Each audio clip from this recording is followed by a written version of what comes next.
guilty verdict in the trial of the man accused of murdering Sydney nurse Michelle Beets. It was a quiet evening in Sydney, until blood stained the pavement of a peaceful suburb. A respected nurse ambushed at her own front door. Her throat slashed, her body left to die on the steps of her home. The killer calm, calculated, invisible. But what if I told you this wasn't a random act of violence? What if her murderer had trained for this moment, a man with military precision and a personal grudge tonight? We uncover the chilling truth behind the murder of Michelle Beets and expose the darkness lurking beneath the uniform of a former U.S. Marine. Welcome to Dark Chronicles, where shadows hide the truth. They called it one of the most merciless murders in Australian history. A woman known for saving lives found lifeless on her own front porch. Sydney, April 27th, 2010, 6:30 p.m. The sun was dipping low, the streets calm. Then came the scream, a chilling sound that cut through the stillness of the evening air. A couple walking their dog heard it. They turned, they ran, and what they saw would haunt them forever. A man in a green hoodie running fast, disappearing into the distance, and a body collapsed on the veranda, bleeding motionless, gone. That woman was Michelle Beets, a senior nurse, a leader, a professional. But more than anything, she was a person who cared. Her colleagues admired her. Her patients trusted her. She worked in the emergency department at Royal North Shore Hospital. For 25 years, she gave her all. Long hours, tough days. A job that demanded strength and compassion. And she never wavered. So who would do this? Who would wait for her to return home? Cut off her electricity, disable her alarm, and then strike? And why police knew this was not random? The scene was too calculated. The killer had cut the power at the junction box, tampered with the shed, waited in the shadows, and then attacked with ferocity. Michelle's throat was slit, her chest, her head, her neck, all stabbed again and again and again. This was rage. This was planned. This was personal. Investigators turned to her workplace. Had she made enemies there? Had someone held a grudge? It did not take long for one name to emerge. Walter Marsh, 48 years old, a former U.S. Marine, a man trained in tactics, a man who once worked under Michelle. His contract had not been renewed. He believed she was the reason he was wrong. But in his mind, she was the obstacle, the enemy. The one who had ruined everything. Walter had lived in Sydney since February the year before. He needed work to stay, needed that job to remain in the country.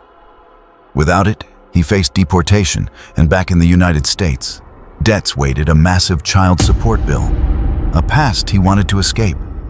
But Michelle's decision to speak up had consequences. His visa hopes vanished, his resentment grew. Michelle had noticed him.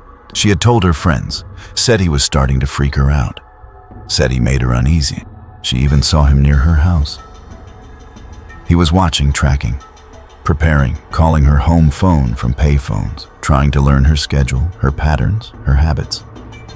This was stalking, this was methodical.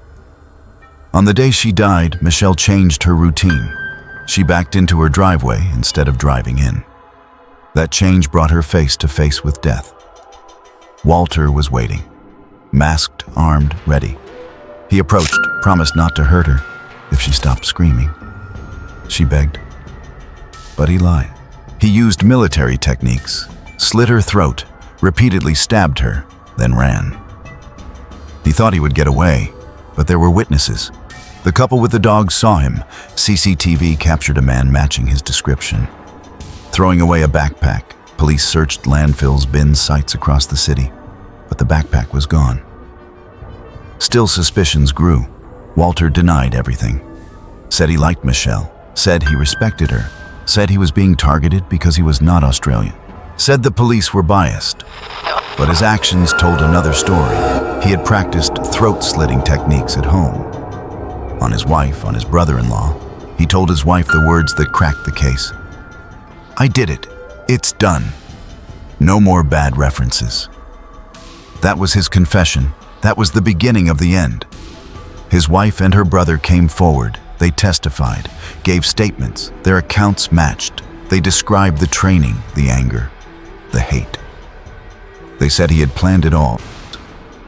Even asked his brother-in-law to go with him, to stand guard, to help.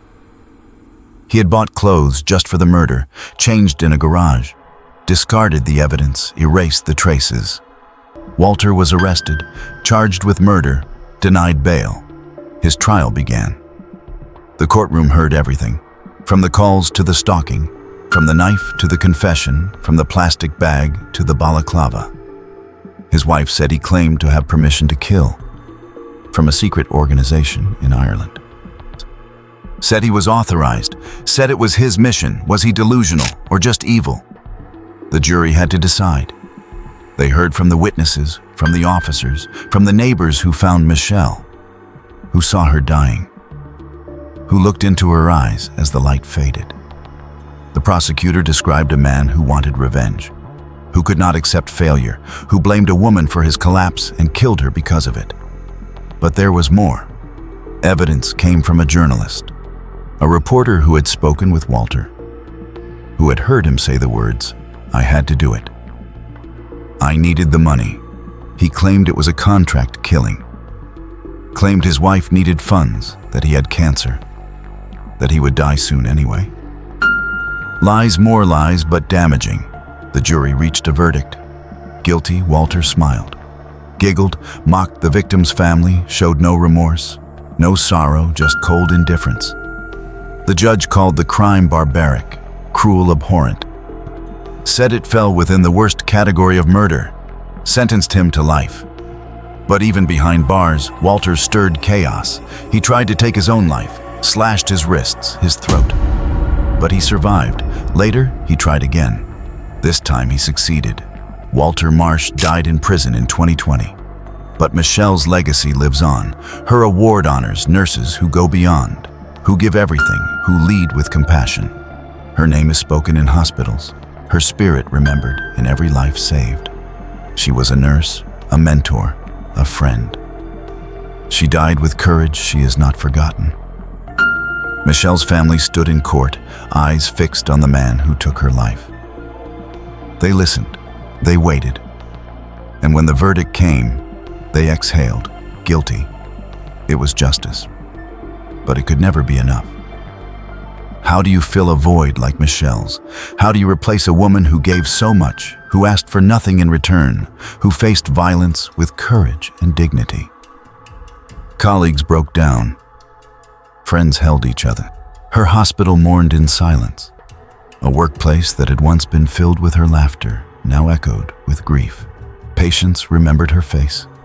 Nurses remembered her voice. She had mentored many, taught them to stay calm, taught them to care. And then she was gone. The community of Chatswood was shaken. A peaceful suburb, a quiet street, a woman attacked on her doorstep, in broad daylight.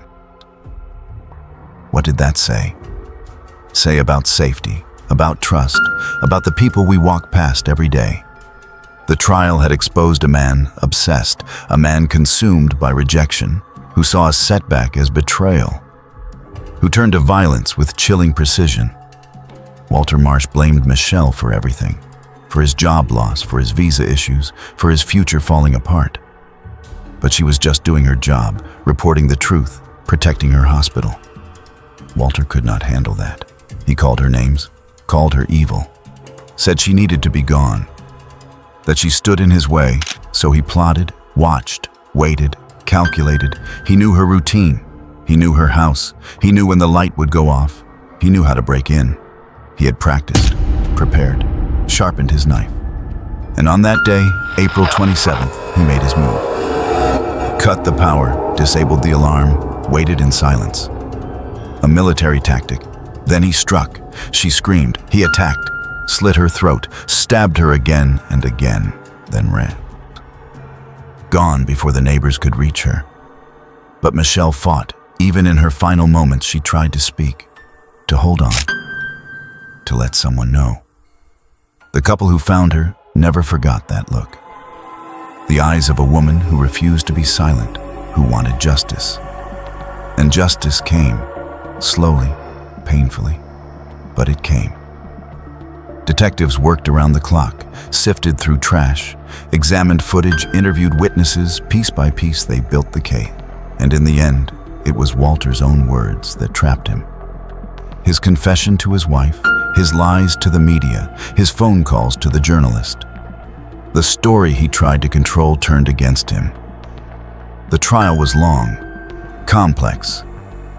The defense tried everything, questioned the footage, questioned the timeline, said Walter was being framed, said the witnesses had reason to lie.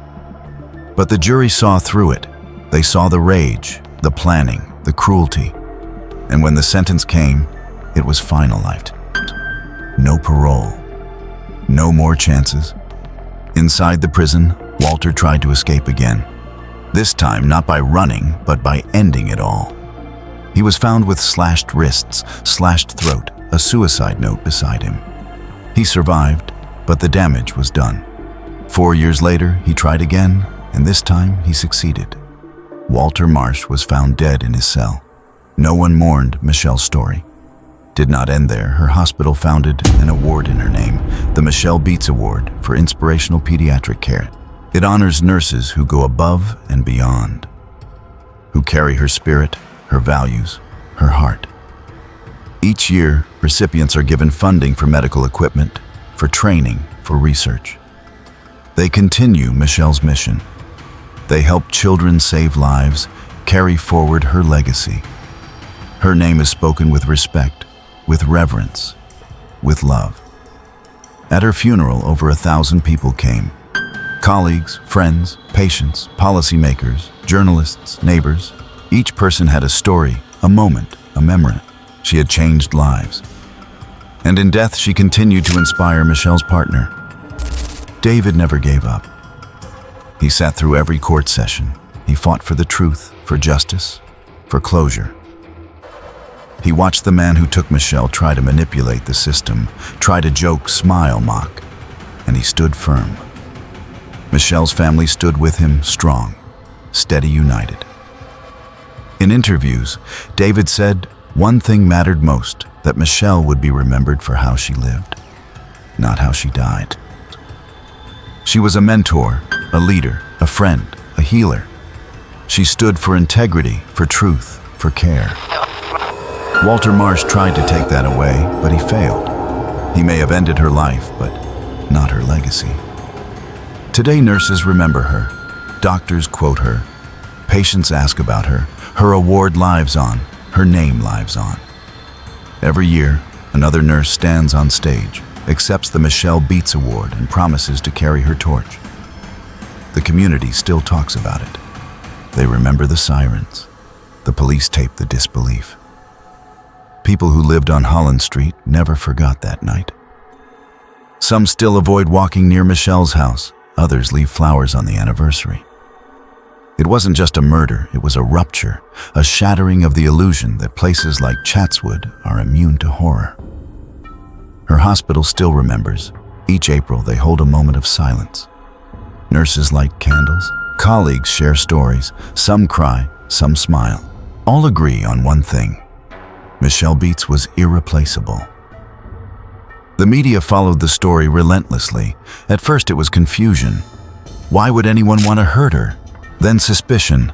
The former Marine, the contract, the bitterness, the backpack, the payphones, the knife, the balaclava, the confession. It all slowly came together like puzzle pieces dropped in blood. Walter's past added to the darkness, a failed marriage in America, a history of conflict, a looming child support debt, a failed plan to murder his ex-wife. A mind spiraling into desperation, he came to Australia for a fresh start, but when things didn't go his way, he blamed Michelle. His mind twisted duty into betrayal, discipline into vengeance. His wife Samantha and her brother testified. Their words were the most damning. They told the court about the night of the murder, about the statement he made. It's done, the bitch is gone, no more bad references.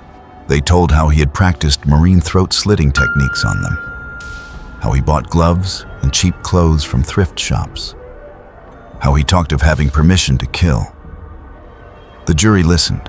They watched the CCTV footage, a man walking through the food court, entering toilets, disposing of plastic bags, changing clothes, calm, casual. As if murder was just part of the day's schedule, Walter's lawyers tried to discredit the footage. They questioned the motives of his wife. Said she got a visa, got immunity. Had reasons to lie, but it didn't matter. The weight of evidence was too much. Even the journalist he called testified. She told the jury about the moment she realized she was speaking to a killer. How he said I had to do it. I needed the money. It wasn't spontaneous, it was premeditated. Precise military? He waited. Cut the power, wore gloves, wore a disguise, sharpened his knife. Practiced the kill. He told Michelle not to scream. Then he killed her anyway. Then he left her bleeding. Ran into the night, threw away the evidence, thought he'd gotten away with it, but he hadn't. The jury saw through him, and when the verdict came, Michelle's family wept, her friends clapped, her colleagues stood in silence. The court called it one of the worst categories of murder. Cruel, merciless, and abhorrent, the judge said. Life without parole. No appeal could save him, not even his final one. When he argued, the sentence was excessive. When his lawyers claimed there was no torture, no sexual motive, no prior convictions. But the judge refused. The murder was too calculated, too brutal, too cold. And in April 2020, Walter Marsh was found dead in his cell. He had taken his own life. Some said it was cowardice, others said it was justice finishing the job. For Michelle's loved ones, it was closure, not peace. Never peace, but something close, something solid. Her funeral had been massive, over 1,000 people. A sea of grief. Uniforms, roses, speeches, silence. Her brother spoke of her strength, her father spoke of her kindness. David, her partner, said she had been his heart. Now she was memory. Now she was legacy. Her award continues. Young nurses now learn her name. They look up her story, they see her photo, and they vow to honor it. And in that way, Michelle never really left. Her death was tragic, but her life was powerful. She stood up when others stayed quiet. She did her job. She protected patients. She held people accountable. And she paid the price. Walter Marsh tried to silence her, but she speaks louder now than ever. Her story is told in classrooms, in documentaries, in training modules, in awards, in hospital corridors, in candlelit vigils, and in every nurse who refuses to look the other way. Michelle Beets wasn't just a nurse. She was a fighter, and no killer could take that away from her. Michelle's legacy in the end is not about how she died. It's about how she lived. With resilience, with dignity, with a quiet fire that burned through decades of life-saving work. Her loss left a hole, but her impact filled hundreds more. Every time the Michelle Beets Award is given, her name breathes again. Every child helped by the medical equipment it funds carries a small piece of her story forward.